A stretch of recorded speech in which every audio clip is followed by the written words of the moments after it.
Scene 1. Fever Hospital, main floor. Two patients, a boy and a girl, are visible. A wall separates them. She reads while he stares restlessly at the ceiling. After a pause, she puts aside her book, gives a hacking cough, and speaks. Yoo-hoo! Who's there? Yoo-hoo! Boy with the typhoid, are you there? Yes. Are you better? Yes. But you're still here. Yes. Why? I don't know. What do you look like? Yoo-hoo! Are you there, typhoid boy? Yes. What's your name? Frank. And so boy meets girl. In the fever hospital, where they were both semi-quarantined after common diseases seized them. They seem to be worlds apart. Patricia Madigan is a 13-year-old diphtheria patient with a love of obscure poetry and little hope of recovery. Frank McCourt is a young boy of almost 11 who is past the danger point of his condition.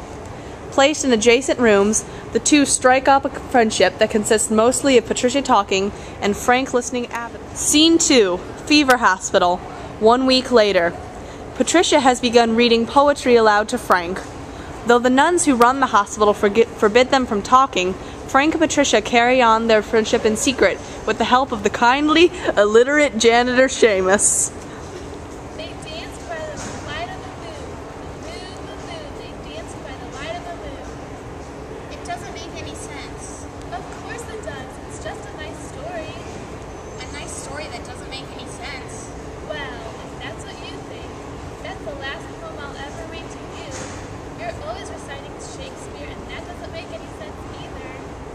You shouldn't be fighting over poetry. Plenty of time to fight when you grow up and get married. I'm sorry. I'm sorry too. As an offer of forgiveness, the lovely Patricia reads to Frank another stanza from The Highwayman. He likes it considerably better than The Owl and the Pussycat, which is entirely understandable. The wind was a torrent of darkness among the gusty trees. The moon was a ghostly galleon tossed upon cloudy seas.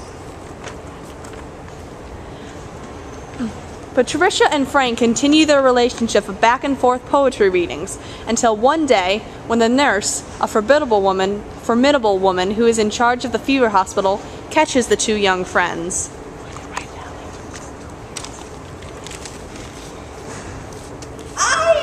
Didn't I tell ye? There's to be no talking between the rooms. Diphtheria is not allowed to talk to typhoid and vice versa. Seamus! Take this boy, Seamus! Take him now! Sister Rita said one more word out of him and upstairs with him. We gave you warning to stop the blathering, but he wouldn't. Take the boy, Seamus. Take him. Seamus apologetically lifts Frank and takes him to the empty upstairs ward. The nurse accompanies them, lecturing endlessly about how disappointed she is in Frank. You'll have plenty of time to reflect on your sins in the big ward upstairs, and you'd be well advised to tell the priest about this in confession. And don't think I'll come running up here every time you have a little twinge. Put at the bed down there, Seamus, at the far end of the ward, so don't talk to the people passing the door.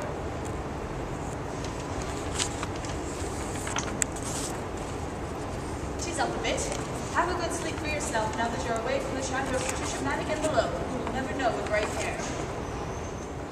Frank knows what this means. Patricia will die, and she will die soon, within the walls of the fever hospital.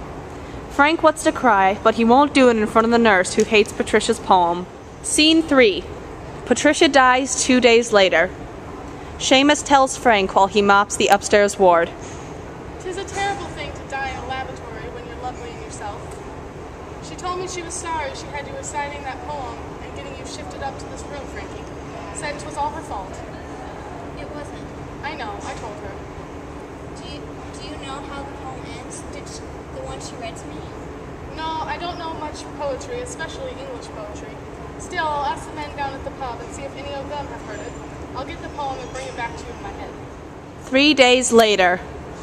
One of the men at the pub knew the poem, Frankie. I never learned to read, but I brought it back in my head. Would you like to hear it? Yes. Trot, trot in the frosty silence, trot, trot in the echoing night. Nearer he came, and nearer. Her face was like a light. Her eyes grew wide for a moment. She took one last deep breath. Seamus finished reciting his poem for Frankie.